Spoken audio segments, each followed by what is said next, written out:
मध्ये सगळ्यात जास्त काम कोणाचं आवडतं? पेंटिंग असं नाही, भांडणं होतील.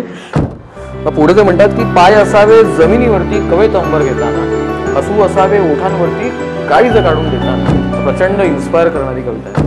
भयानक प्रश्न डोक्यात, यक्ष प्रश्न. अशा वेळेला माऊलींना फोन केला, कामत सरांना म्हटलं, माऊली झालं असं, परमिशन मिळाली कॉलेजची, पण हे पोरांना बसवायच असते, विसरून गेलो. म्हटलं माऊली पैसे नाही. शेवटी आयुष्याला पण डोळ्यात डोळे टाकून ठणकावून सांगता आलं पाहिजे की 30 चित्र काढले, जगाला दाखवायला नाही, माझ्यासाठी, माझ्या समृद्धतेसाठी. तर नमस्कार, माझे नाव आर्यन सहारे आहे आणि मी एक स्केच आर्टिस्ट आणि आर्ट टीचर आहे. मी मागील 1 वर्षापासून आर्ट क्लासेस चालवून राहिलो, ऑफलाईन आर्ट क्लासेस, आणि त्याच्यासोबत 2 वर्षापासून मी हा यूट्यूब चॅनल चालवून राहिलो. तर याच्यात जे पण फेमस आर्टिस्ट असतात त्यांच्याबद्दल डिस्कस करतो या आर्ट पॉडकास्टमध्ये. तर तुम्ही या यूट्यूब चॅनलला सबस्क्राईब करायला विसरू नका. जर तुम्ही प्रथमेश सरांसोबतचा पॉडकास्ट नंबर 9 नाही पाहिला असेल तर तो तुम्ही आताच जाऊन पाहू शकता. वर आय बटनवर आहे. जे खूप सारे वेगवेगळे छंद आहेत असे मी ऐकले आहेत. जसं की तुम्हाला पुस्तक वाचायला आवडते, तुम्ही कविता लिहिता, तर असेच काही छंद आणखी आहेत तुमचे?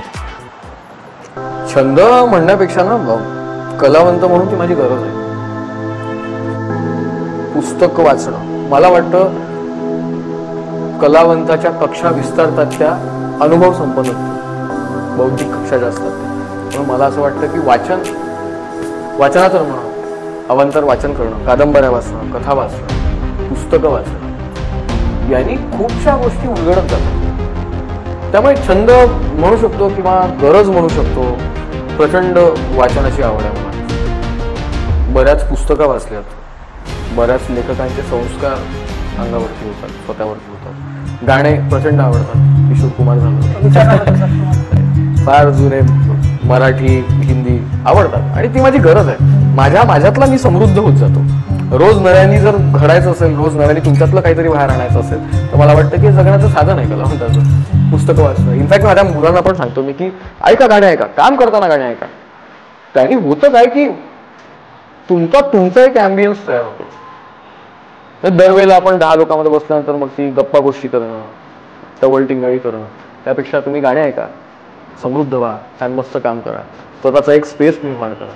त्यामुळे फिरायला खूप आवडतं मला, गड बघायला आवडतात, महाराजांची पुस्तकं वाचायला आवडतात. आज एक 15-16 वर्ष झाली महाराजांवरती, छत्रपती शिवाजी महाराजांवरती अभ्यास करतोय. शस्त्रांचा आवड आहे मला, घरी बऱ्यापैकी शस्त्र जमवली आहे आणि माणसांसोबत राहायला आवडतं, बोलायला आवडतं. तर सर, एखादी कविता तुमच्या लक्षात वगैरे असेल तर? असे जगावे दुनियेमध्ये, विंदांची कविता आहे. असे जगावे दुनियेमध्ये आव्हानांचे लावून उत्तर, नजर रोखुनी नजरेमध्ये आयुष्याला द्यावे उत्तर. असे दांडगी इच्छा ज्याची, मार्ग तयाला मिळती सत्तर, नजर रोखुनी नजरेमध्ये आयुष्याला द्यावे उत्तर. मग पुढे ते म्हणतात की पाय असावे जमिनीवरती कवेत अंबर घेताना, हसू असावे ओठांवरती काळीज काढून देताना, क्षण कठोर त्या काळाचाही क्षणभर व्हावा कातर कातर, आणि नजर रोखुनी नजरेमध्ये आयुष्याला द्यावे उत्तर. प्रचंड इन्स्पायर करणारी कविता आहे. म्हणजे प्रत्येकानेच इन्स्पायर केलेलं आहे, पण ही कविता कुठेतरी जवळपास लागते की मुळात जगायचं कसं, तर ते जगण्याचा अर्थ, जगण्याचा मर्म ती कविता सांगून जाते. की शेवटी आयुष्याला पण डोळ्यात डोळे टाकून ठणकावून सांगता आलं पाहिजे की म्हणजे फारच अप्रतिम. सर, तुमची जी कविता होती ती खूप इन्स्पायरिंग होती, खूप आवडली मला. तर त्याच्यानंतर मला हे विचारायचं आहे, तुमच्या मते असे काही गोष्टी जे का आर्ट स्टुडंटने त्यांच्यामध्ये ऍड केली तर ते आणखी बेटर करू शकतील? 3 गोष्टी आहेत जे मगाशी मी जसं बोललो की एक, नियमित सराव करावाच लागेल. तुझं स्वतःशी प्रामाणिक राहणं. मी जे काम करतोय त्याच्याशी आणि स्वतःशी मी प्रामाणिक आहे आणि मी हे रोज करेन आणि हे मी स्वतःसाठी करतोय. मी 30 चित्र काढले, जगाला दाखवायला नाही, माझ्यासाठी, माझ्या समृद्धतेसाठी मी करतोय. आणि तिसरं, बोलणं, अवांतर वाचन करणं, लेखकांची पुस्तकं वाचणं, कलावंतांचे पुस्तकं वाचणं, त्यांचे मतांचा, त्यांच्या अभिव्यक्ती, त्यांच्या विचारांचा अभ्यास करणं आणि बोलणं. मला वाटतं की या 3 गोष्टी आजच्या कला विद्यार्थ्यांसाठी अत्यंत नितांत गरजेच्या आहेत. तुमचे इन्स्पिरेशन कोण आहेत, आणखी तुमचे लाडके गुरु कोण आहेत? नाही, मला सगळेच गुरु माझ्यासाठी सन्माननीय आहेत, पूजनीय आहेत, पण त्यातल्यात एक हमखास नाव घे मी, वासुदेव कामत सर. म्हणजे खूपदा असं होतं की एखादी व्यक्ती तुम्हाला तुमच्या सहवासात किंवा आपण त्या सहवासात नसतो, पण सहवासात न राहूनही ती व्यक्ती खूप काही तुम्हाला शिकवून जाते. त्यामुळे मी खरंच मानतो की कामत सरांसारखा गुरु आजपर्यंत मिळाला नाही. म्हणजे फक्त चित्रकलाच नाही, पण एक माणूस म्हणून तुम्हाला कसं जगायचं, जमिनीवरती पाय असणं जे आपण म्हणतो ते मला कायम कामत सरांकडनं शिकायला मिळालं.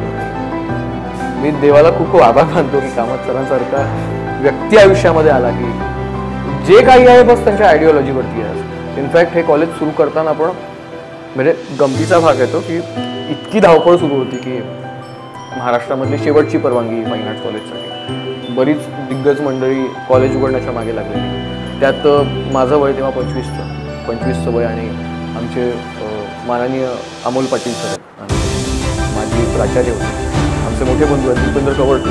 तर यंगस्टर्सची ती टीम होती आणि अशा यंगस्टर टीमसोबत कॉलेज उघडणं म्हणजे खूपशा गोष्टी, खूपशे चॅलेंजेस आमच्या समोर होते. आणि झालं, कॉलेज सेटअप झालं, परमिशन मिळाली, सगळं झालं, ॲडमिशन प्रोसेस सुरू झाली. आणि नंतर मग शेवटी जाणवलं की शपथ आपण पोरांच्या बसायची व्यवस्था नाही केली. भयानक प्रश्न डोक्याला, यक्ष प्रश्न. अशा वेळेला माऊलींना फोन केला, कामत सरांना. म्हटलं माऊली झालं असं, परमिशन मिळाली कॉलेजची, पण हे पोरांना बसवायच असते, विसरून गेलो. म्हटलं माऊली पैसे नाही आहेत. त्यांनी मला म्हटलं किती हवे. तर त्यांनी बऱ्यापैकी आम्हाला मदत केली. आज आमच्याकडे पोरं जेवढी वापरत आहेत, टेबल खुर्च्या, बेंचेस, इझल्स, ते सगळं कामत सरांमुळे. आणि मी मानतो की फार फार उपकार आहेत त्या माणसाचे. म्हणजे मुळात माझा स्वभाव नाही, मी कोणाला धन्यवाद म्हणत नाही, कारण की धन्यवाद म्हटलं की आभार मानले की माणूस ऋणातून मोकळा होतो. पण ही एक अशी व्यक्ती आहे की मला यांचं कायम आयुष्यभर ऋणात राहायला आवडेल. सर मग भेट कशी झाली तुमची कामत सरांसोबत? कॉलेज संदर्भातच कॉलेज काढायला सुरुवात केली आणि माऊलींना फोन केला. म्हटलं माऊली मी असं नागपूरून बोलतोय, बऱ्याचदा तुम्हाला बघितलंय, बऱ्याचदा भेटलो आहे, तुम्ही बहुतेक मला ओळखाल का माहिती नाही, पण बऱ्याचदा भेट झालेली आहे आणि मला कॉलेज उघडायचं. तर त्यांनी विचारपूस केली आणि मग मुंबईला मी त्यांना घरी भेटायला गेलो. तर ती माझी बहुतेक कामात. अशा भरपूर भेटी झाल्या, पण फेस टू फेस आणि प्रत्यक्ष अशी जी भेट होती ती आमची पहिली होती. आणि तेव्हापासून अगदी विठ्ठलासारखा पाठीराखे म्हणून स्वरूप आहे. तुम्हाला जे पण आर्टिस्ट आहेत आतापर्यंत चांगले आर्टिस्ट, त्यांच्यामध्ये सगळ्यात जास्त काम कोणाचं आवडतं? पेंटिंग असो किंवा नाही, भांडणं होतील. मला सगळ्यांचेच काम गुरुतुल्य. ज्या संस्कारातून मी येतो त्या संस्कारामध्ये मला किंवा जे संस्कार माझ्यावरती झालेत, कलेचे संस्कार माझ्या गुरुजनांनी माझ्यावरती केले, त्यात एक गोष्ट नक्कीच कळली की प्रत्येकाचं काम त्याचं असतं, ते युनिक असतं. त्यामुळे यांच्यापैकी कोणाचं आवडलं कोणाचं नाही याच्यात मला प्रत्येकाचं आवडतं. प्रत्येकाशी भेटून प्रत्येकाचं काम बघून, जसं की तुम्हाला माहीतच आहे की नागपूर स्कूल ऑफ आर्टला शनिवारचा आर्ट कट्टा म्हणून आम्ही प्रात्यक्षिक शृंखला केली आणि मागच्या वर्षी भारतामध्ये दिग्गज 27 कलावंत येईल, या पण वर्षी आम्ही त्याची सुरुवात करतोय. त्यामुळे प्रत्येकाला भेटून, प्रत्येकाचा अनुभव ऐकून, प्रत्येकाचं काम बघून मी आणखीन समृद्ध होतील. त्यामुळे असं म्हणणं की त्यांच्यापैकी तुम्हाला कोणाचं आवडलं, मला वाटतं की ते चुकीचं ठरेल. कारण की प्रत्येक माणूस त्याच्या अनुभवातून जातो, त्याचा अनुभव त्या कॅनव्हासवरून चितारतो आणि तो श्रेष्ठ आहे. त्यामुळे खरंच प्रत्येकच जण तिथे सन्माननीय माझ्यासाठी.